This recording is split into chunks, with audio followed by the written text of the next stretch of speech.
और कर्ज का नाम जहन में आते ही लोगों को बैंक, फाइनेंस कंपनी और साहूकार फर्म नजर आने लगते हैं। लेकिन एक गांव ऐसा भी है जहां लोग कर्ज लेने के लिए बैंक और फाइनेंस कंपनी के दफ्तर नहीं बल्कि सीधे मंदिर पहुंचते हैं, जहां भगवान खुद ग्रामीणों को कर्ज बांटने के साथ साथ हर साल पूरा हिसाब किताब भी करते हैं।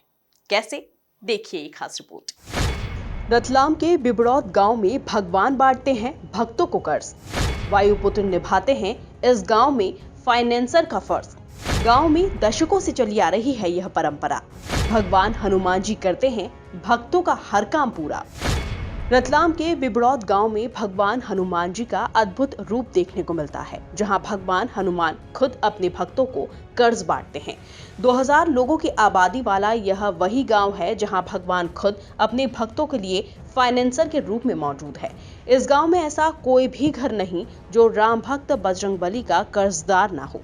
यह परंपरा बीते 35 सालों से चली आ रही है, जहां ग्रामीण मारुति नंदन से लिए कर्ज का सालाना 2% ब्याज भी चुकाते हैं। वहीं इस ब्याज के रुपयों से गांव में दूसरे मंदिरों का जीर्णोद्धार और दूसरे विकास कार्य भी किए जाते हैं। कर्ज तो सर करीब करीब पूरे गांव ने ले रखा है। संपन्न परिवार हो चाहे मध्यम परिवार हो, सभी ने कर्ज ले रखा है। और इसके पीछे मान्यता यह है कि कर्ज लेने से जो है अपना व्यापार में उत्तरोत्तर उन्नति होती है, बरकत रहती है। तो कोई भी कार्य आरंभ करने के पहले ये पैसा लेके और उसमें इन्वेस्ट करके जिससे व्यापार की उन्नति होती रहे। साल में एक बार सब ब्याज जमा होता है, ये जो तारीख फिक्स रहती है उस रोज़ टोटल ब्याज जमा हो जाता है। ये करीबन विगत पिछले 35 सालों से ये काम चल रहा है। कलयुग में साक्षात विराजमान भगवान हनुमान की इस बैंक की शुरुआत 35 साल पहले उस समय हुई जब महाशिवरात्रि के समय ग्रामीणों ने 5 दिनों का महायज्ञ आयोजित किया। महायज्ञ तो 50 साल से आयोजित किया जाता था, लेकिन उस साल चंदे के रुपए में जो अतिरिक्त राशि जमा हुई उसे ही गांव के जरूरतमंद लोगों को कर्ज के रूप में दी जाने लगी। उसी साल से भगवान हनुमान जी को साक्षी मानकर यहाँ कर्ज दिया जाने लगा और यह परंपरा आज भी बदस्तूर जारी है। यहाँ पे लोन का क्रम करीब 35 साल से चल रहा है और यही मान्यता है, लोग को हनुमान जी के ऊपर बहुत बड़ी आस्था है। तो उस पैसे में कोई भी काम करेंगे उसमें बरकत मिलती है। यहाँ सब लोगों ने ले रखे, करीब करीब गाँव में 90% लोगों के पास पैसे, सक्षम वर्ग के पास भी है, गरीब वर्ग के पास भी है। कितना पैसा चल रहा होगा ब्याज पे अभी भगवान का? करीब करीब 4-4.5 लाख रुपये। वापस करते लोग पैसा? नहीं, पैसा तो उनकी स्वेच्छा के ऊपर है। वो अगर जमा कराना चाहे कि मेरे को खाता उठाना है तो उठा सकते हैं, बाकी करवाते नहीं है। क्या वजह? यही है, उनको आस्था जुड़ी हुई है कि इससे हमारा काम अच्छा चल रहा है, बरकत अच्छा है।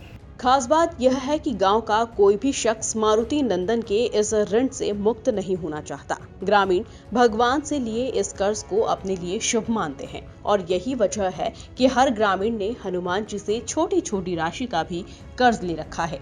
इसके लिए बाकायदा मंदिर की ओर से एक प्रेमिसरी नोट यानी कि एक बॉन्ड भरना होता है। 2000 रुपये ले रखे हैं। क्या किया आपने? काम में लगाए हमने। वापस किए अभी तक? क्या वापस ब्याज लौटाते हम समय समय पे ब्याज लौटाते हैं। कोई आता है तो उसको बोलते भी हैं कि भगवान का भी मंदिर में भी सहयोग होता है, अपना भी काम चलता है भगवान के पैसे से। इस हिसाब से चलता जा रहा है, आगे भी भगवान चलता रहेगा। हमने कम से कम 15-20 साल हो गए होंगे, बाकी 3000 रुपये ले रखे हैं। लौटाते हो आप? नहीं लौटाते। लौटा तो सकते हैं लेकिन हम नहीं लौटाते। इसलिए नहीं लौटाते, इन पैसों से हमारे घर में, धंधे में, सभी में बरकत रहती है, इसलिए हम नहीं लौटाते। और इन पैसों से जो भी ब्याज आता है करते हैं वो, ये मंदिर का निर्माण, ये मंदिर का कार्य चल रहा है, राम मंदिर का भी काम चल रहा है और ये सभी मंदिर इन पैसों से ही हुआ। हमारे सभी गाँव वाले सभी ने ले रखा है, सभी छोटे बड़े सभी ने ले रखा है पैसे। बिबड़ौद गांव की इस हनुमान मंदिर पर ग्रामीणों की अगाध आस्था है। कलयुग में भी जागृत भगवान बजरंगबली की ही महिमा है कि वे आज भी ग्रामीणों को कर्ज देकर उनके दुख दूर कर रहे हैं। Bureau report, MP news, Ratlam. Index medical अस्पताल इंदौर में कोरोना और ब्लैक फंगस के मरीजों को दिया जा रहा है निशुल्क इलाज और निशुल्क दवाइयाँ। सुरक्षित वातावरण में 18 साल से ज्यादा की उम्र के लोगों के लिए वैक्सीनेशन है जारी।